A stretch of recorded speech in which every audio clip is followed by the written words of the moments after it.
My name is Peter. I'm an engineer from Portland. For 5 years, I was married to a woman I thought was my soulmate, Sidney. She worked as a paramedic, kind-hearted, caring, saving people's lives every day. And by my side was always my best friend, Larry, an architect, the one I'd been making plans with since college. But you know what happens when you trust people too much? They break you in ways that ensure you'll never be the same again. And when I found out my wife was cheating on me with him, I didn't just expose them. I made sure they'd never forget it. Everything started with small things. Sidney began staying late after her shifts. She'd say she was helping patients fill out paperwork, but her eyes no longer lit up when I came home. Larry, as always, frequently dropped by our place. We'd drink beer together, joke around, watch football. He was like a brother to me. Ironic that this very brother was sleeping with my wife. The first real sign came on a Tuesday evening in March. I remember it was raining, one of those typical Portland downpours that makes everything look gray and washed out.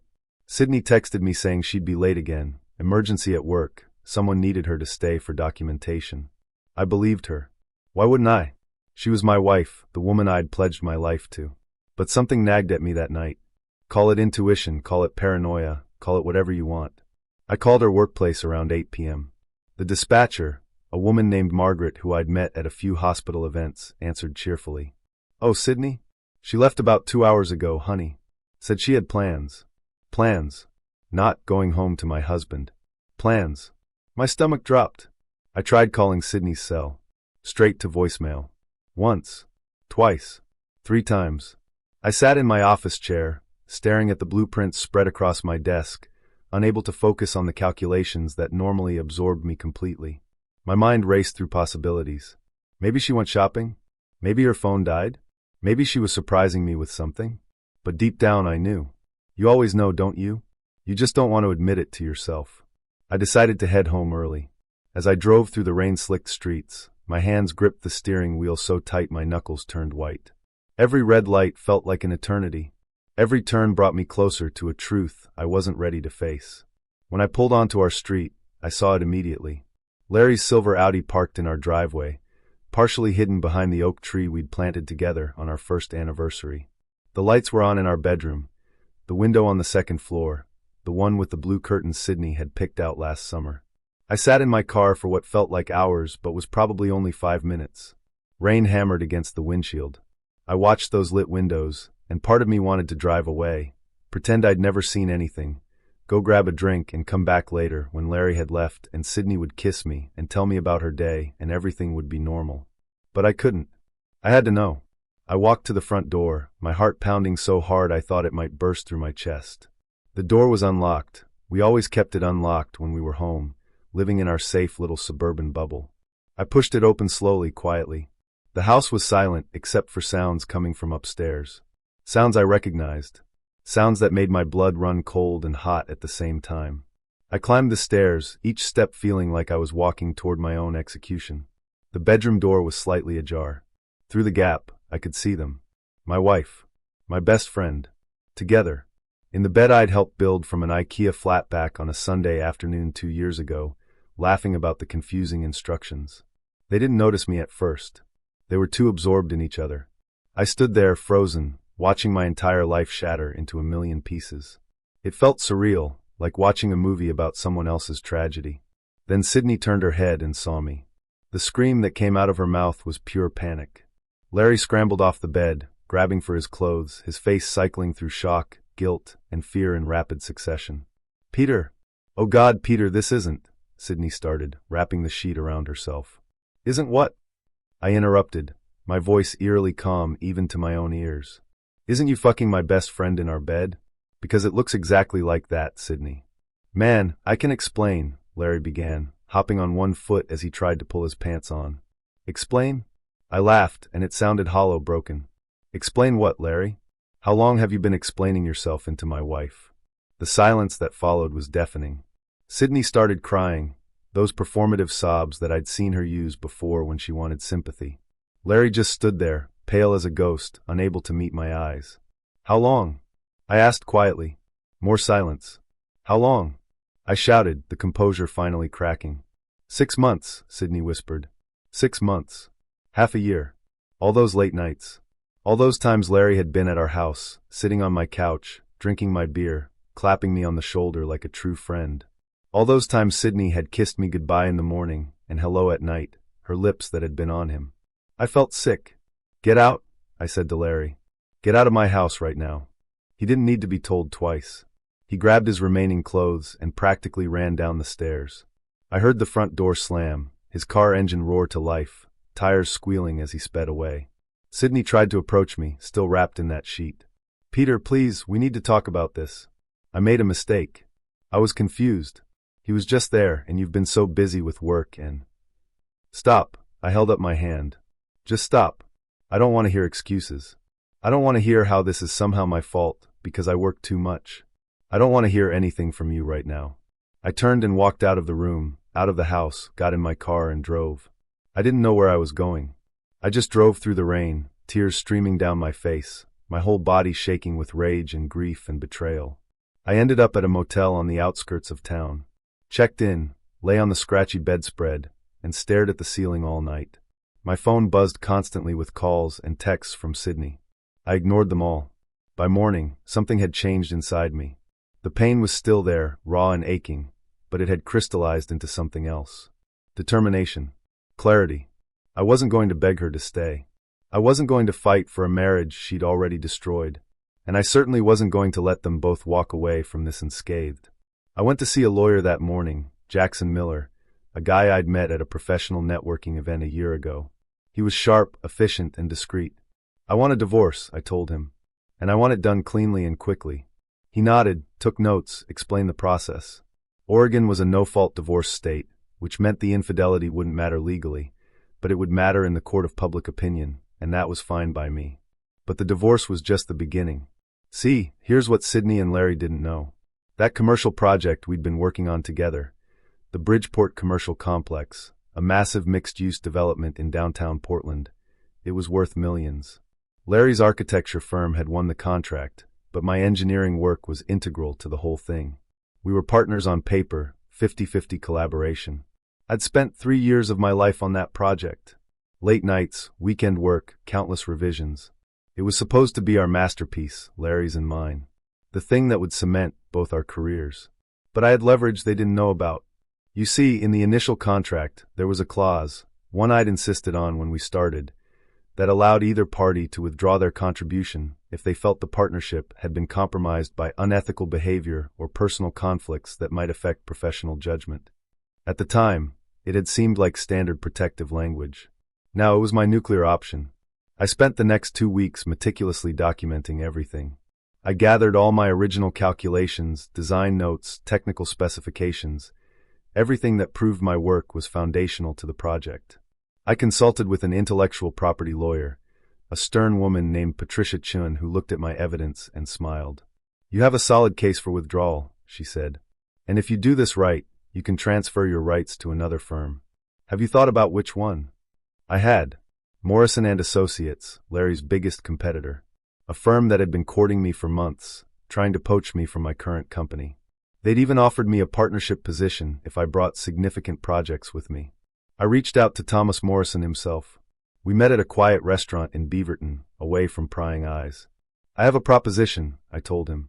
"How would you like to take over the Bridgeport complex?" His eyes lit up. "Larry Hutchinson's project? That's locked down tight." "Not as tight as you think." I slid the contract across the table. "I'm withdrawing my contribution due to irreconcilable personal conflicts. And I'm willing to recreate all my work for your firm instead." Thomas read through the documents, his expression shifting from skepticism to excitement. "You're serious?" "Completely. Larry violated our partnership in the worst way possible. I'm not going to let him profit from my work while he's sleeping with my wife." We shook hands. The deal was done. The next part was the most satisfying. I filed the formal withdrawal notice, copied Larry's firm, the development company, and all relevant stakeholders. I cited the ethics clause, kept it professional, didn't mention the affair explicitly, but made it clear there had been a severe personal conflict that compromised our working relationship. The chaos that followed was beautiful. Larry's firm called me within hours, panicking. Without my engineering specifications, their architectural plans were incomplete. They couldn't move forward. The development company threatened to pull the contract entirely. Larry himself showed up at my new apartment. I'd moved out within a week of catching them, banging on the door. "Peter, open up. We need to talk." I opened the door, standing in the frame so he couldn't enter. He looked terrible. Unshaven, dark circles under his eyes, clothes rumpled. "You can't do this," he said desperately. "You're destroying 3 years of work. The firm will collapse without this contract." "Should have thought about that before you fucked my wife," I replied calmly. "This is about business, not personal." "Everything is personal, Larry. You made it personal when you betrayed me in my own home. You don't get to separate the two now. Please, Peter. I'm sorry. We're sorry. It was a mistake. Don't throw away your career over this." "I'm not throwing away my career. I'm starting a new one. With Morrison and Associates. They're taking over the Bridgeport project. With my work. Legal and binding."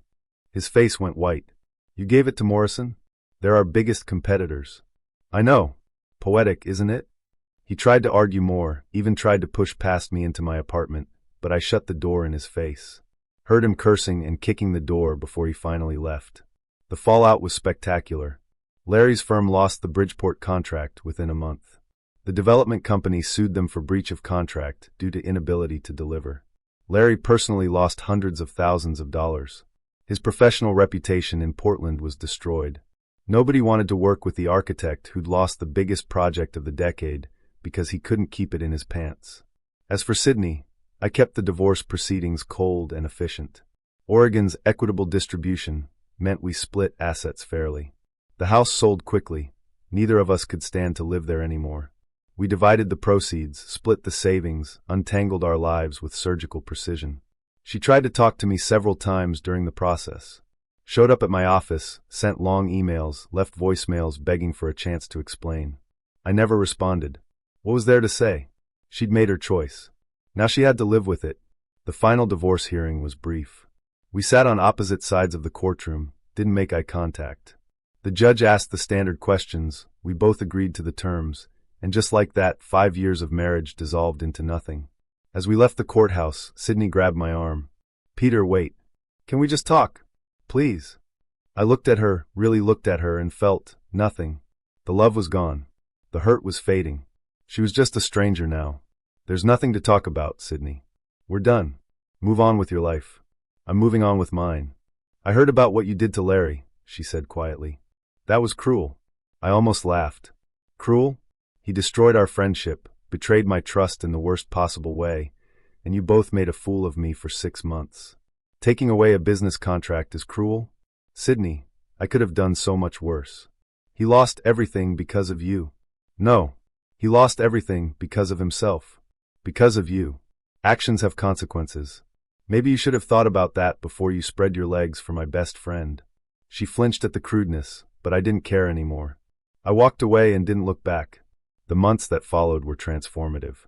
I threw myself into work at Morrison and Associates. The Bridgeport complex became my obsession, my masterpiece. Thomas Morrison gave me free rein, and I designed something even better than the original plans Larry and I had made. I started therapy too. Processed the betrayal, the anger, the grief. My therapist, Dr. Sarah Weinstein, helped me understand that healing wasn't about forgiveness. It was about releasing the power the betrayal had over me. "You don't have to forgive them," she told me in one session. "Forgiveness is for you, not them, but it's also not required for healing. You can acknowledge what happened, accept that it hurt you, and still move forward without absolving them." That resonated with me. I didn't forgive Sidney or Larry. I probably never would. But I stopped letting them occupy space in my head rent-free. I started dating again after about a year. Nothing serious at first, just casual dinners and coffee dates. It felt strange being vulnerable again, trusting someone new. But slowly I opened up. Meanwhile, I heard through mutual acquaintances what had happened to Sidney and Larry. Sidney had tried to make it work with Larry after I left. But without his lucrative career, without the prestige and money that had come with being a successful architect, their relationship crumbled. Turns out, passion fades pretty quickly when you're struggling to pay rent. They broke up after about 6 months. Sidney moved to Eugene, took a job at a smaller hospital, started over. I heard she was dating someone new, a doctor she worked with. I hoped, for her sake, that she'd learned something from our disaster. Larry had it worse. The lawsuit from the Bridgeport Development Company bankrupted his firm. He had to let go of all his employees, close his office, and start over from scratch. Last I heard, he was working as a freelance draftsman, taking small residential projects, a shadow of his former self. Our mutual friends, the ones we'd shared for years, mostly sided with me. Not because I asked them to, but because the truth came out. When people learned what Larry and Sidney had done, the betrayal was too much for most of them to overlook. A few tried to stay neutral, maintain friendships with both of us. I didn't begrudge them that, but those relationships naturally faded. You can't really stay friends with someone when half the time you're wondering if they're talking about you to the people who destroyed you. 2 years after the divorce, I got a message from Sidney on LinkedIn of all places. It was brief. "Peter, I know I have no right to contact you. I know sorry isn't enough. But I want you to know that I've spent every day of the past 2 years regretting what I did. You deserved better. You deserved honesty and loyalty, and I failed you completely. I don't expect forgiveness. I just needed you to know that I understand what I destroyed, and I'm truly deeply sorry. I hope you found happiness. You deserve it. Sidney." I read it several times, sitting at my desk at Morrison & Associates, looking out over the Portland skyline. The Bridgeport complex was visible in the distance, nearly complete, a testament to my resilience and skill. I thought about responding. Thought about telling her that her apology meant nothing, or that I'd moved on, or that she should never contact me again. Instead, I deleted the message and blocked her on every platform. Some doors need to stay closed. Some chapters need to stay finished. The Bridgeport complex opened in September, 2.5 years after I'd withdrawn from Larry's version of the project. The opening ceremony was massive: local politicians, business leaders, press coverage. Thomas Morrison gave a speech thanking his team, and specifically called me out for my exceptional engineering work. As I stood there watching the ribbon cutting, watching people admire the building that had risen from the ashes of my old life, I felt something I hadn't felt in years: pride. Pure, uncomplicated pride in my work. I saw Larry once, about 6 months ago. I was having coffee at a downtown cafe when he walked in. He looked older, worn down, the confidence that had once defined him completely gone. Our eyes met across the room. For a moment, neither of us moved. Then he nodded, a tiny acknowledgement, and I nodded back. He got his coffee and left without approaching me. That was enough. No grand confrontation, no final words of anger or reconciliation. Just two men who used to be friends, acknowledging that they'd both survived the wreckage in their own ways. I don't know if what I did was right or wrong. I don't know if the revenge was justified or excessive. What I do know is that I refused to be a victim. I refused to let their betrayal destroy me. They took my trust, my marriage, my sense of security. But they couldn't take my skills, my determination, or my ability to rebuild. And in the end, that's what revenge really is, isn't it? Not some dramatic confrontation or elaborate scheme. Just refusing to let the people who hurt you win. Just standing back up and building something better than what they destroyed. Sidney and Larry learned a hard lesson. Betrayal has a cost. Not just emotional, but real, tangible consequences. They traded momentary pleasure for long-term devastation. They threw away genuine relationships for something shallow and selfish. I learned something too: you're stronger than you think. The pain that feels like it might kill you will eventually become bearable. The future that looks impossible will eventually become reality. Was my revenge perfect? No. Did it heal all my wounds? No. But it gave me back my power, my agency, my sense that actions have consequences, and that I didn't have to just accept being wronged without response. And maybe that's enough. Maybe that's all revenge ever is: taking back control of your narrative, refusing to be defined by others' choices, standing up and saying, "You hurt me, but you don't get to destroy me." So yes, I destroyed Larry's career.